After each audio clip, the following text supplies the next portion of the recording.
জওহরলাল নেহরু পণ্ডিত জওহরলাল নেহরুর ক্যাবিনেটে প্রথম শিক্ষামন্ত্রী তিনি আর্কিটেক্ট অফ ইন্ডিয়ান এডুকেশন।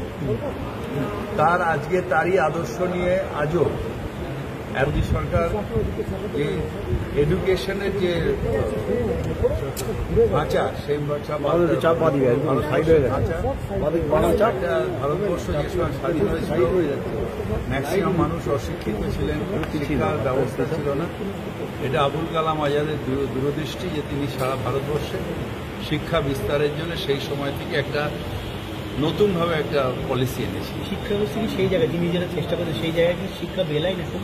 শিক্ষা এখনো আছে, ওনার যে শিক্ষা সেই শিক্ষাতেই আমরা শিক্ষিত হচ্ছি। এবার আমি কিছু অ্যাডপ্ট করতে পারি, কিছু অ্যাডপ্ট না করতে পারি। আমি এখন হঠাৎ মোবাইল সারাইয়ের নামটাকে চেঞ্জ করবো, অথচ আমার নতুন স্কুল কলেজ করব না, বা আলিগড়টা কি হবে সেটা নিয়ে মাথা ব্যথা বেশি, নতুন ইউনিভার্সিটি করব না। এইটা ভারতবর্ষের হচ্ছে যতটা পারো শিক্ষা ব্যবস্থাকে বাড়াও, মানুষকে সবাইকে শিক্ষিত করো, মানুষ সামাজিক উন্নয়ন করবে শিক্ষা এবং স্বাস্থ্য। বলছি একটা পরিষেবা নিয়ে জিজ্ঞেস করি, আপনার কলকাতা সল্টলেক হিপকো নিউটাউন প্রতিটা জায়গায় গত দুদিনে অন্তত 2,000 লিটার জাল জল ধরা পড়ে, জল খুব বেস্টিকাল লাগে, যেটা আপনার নিউটাউন এগুলো আমাদের এরা ভিজিলেন্স ধরছে এবং খুব স্ট্রিক্টলি, কারণ অসাধু ব্যবসায়ী থাকবে, সরকারের ডিপার্টমেন্ট আছে যারা এগুলোকে ধরবে, অ্যারেস্ট করবে, পুলিশ কেস দেবে, সেই কাজটা চলছে। স্বাস্থ্যের খারাপ, নিশ্চিতভাবে খারাপ। আপনি মিনারেল ওয়াটার বলে কলের জল দিয়ে দিলে তো ঠকাচ্ছেন, লোক ঠকাচ্ছেন।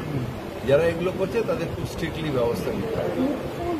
সেন্ট্রাল রেফারেন্স সিস্টেম চালু করেছে, কিন্তু বর্তমানে 3 বছরের বাচ্চা বিভিন্ন সরকারি হাসপাতালে ঘুরছে, কোথাও অ্যাডমিশন হতে পারেনি।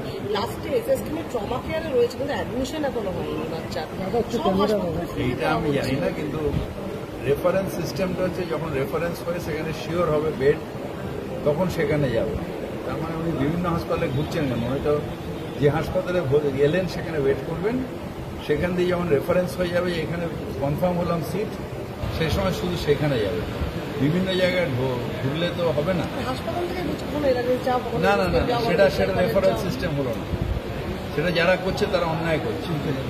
রেফারেন্স সিস্টেম হচ্ছে আমি একটা হাসপাতালে রিপোর্ট করলাম, সেই হাসপাতাল লিখে দেবে যে আমি অমুক হাসপাতালে এত নম্বর বেড ওনার জন্য বুক হয়ে গেছে।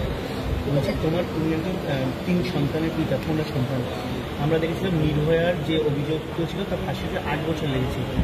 তোমরা কি আশাবাদী যে এই যে মূল অভিযুক্ত তারও ফাঁসি হবে? এবং আমি বিশ্বাস করি এত বড় অন্যায় একমাত্র সাজা হচ্ছে ফাঁসি, এবং ফাঁসি হবেই।